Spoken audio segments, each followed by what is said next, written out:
So I was originally searching through some of Dark and Darker's game data to make an extensive physical damage calculator for you all, but came across some really interesting things deep inside the game's code. Just a heads up, spoiler alert. Sorta. What you're going to see in this video are some unreleased dungeon monster models that were found in the files of the most recent playtest. Just a disclaimer, don't try any of this at home. It could get you auto-banned by Steam, or even worse, it may cause irreversible damage to your computer's files. That being said, let's get started.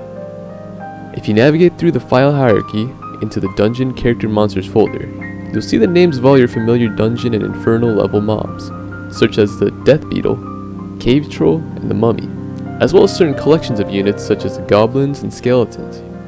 But also in these files are a large number of monsters that we haven't quite seen yet in-game, names that hint at possible new areas and challenges that they've planned for us.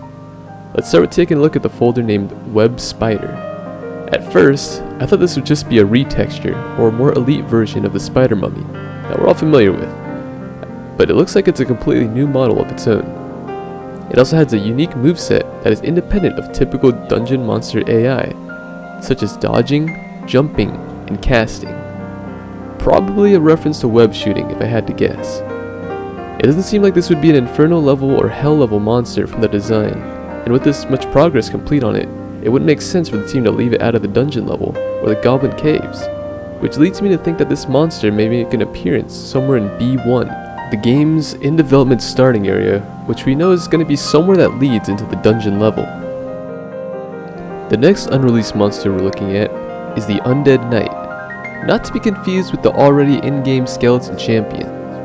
Looking at just the characteristics of the model, you'd expect the two to be similar in PvE, but the unreleased Undead Knight has an extensive animation set that is nowhere close in resemblance to the Skeleton Champion. Some of the unique moves include a 4-chain combo attack, dodging, heavy attacks, parrying, sprinting, and a leap attack. This monster is likely going to be a high-level mob, or even a mini-boss with this many unique moves. The next models I found are part of a collection of enemy types under the characterization of demons. This includes Demon, Demon 2, Demon Hunter, Gargoyle, and Imp. If you didn't know already, there are different magic damage types in Dark and Darker that fall into the categories of Light, Fire, Lightning, Arcane, and Water. This makes you think that the demon characterization that these monsters share may be more than just a stylistic descriptor, and may play a large part in their magic resistance or amplification. Further inspection shows that all these monsters in the demon collection are already rigged with animation movesets and textures, making them just about ready to use. So, why aren't they in game already?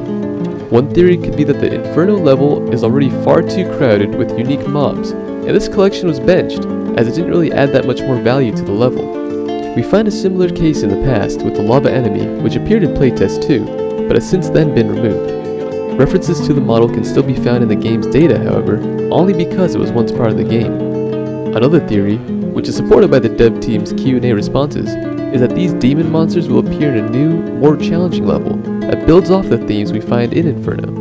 The second theory makes more sense to me, as these mobs have not made an appearance in any other of the playtests, like the lava monster. So the fact that the team has completed so much work on these models has me hopeful that we will see them sometime in the future. A future that is sooner than you think actually, as the official Discord mod team just released some loose scheduling statements on the next planned playtest, which will take place sometime in March or April, then to be followed by an early access release shortly after that, sometime in April or May. I'll be sure to update you all as soon as more information is released on the exact timeline, so be sure to subscribe if you want to receive that notification.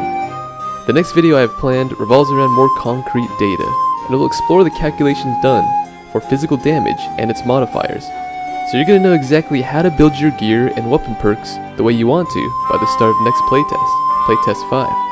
I'm excited to see you then, and as always, thanks for watching.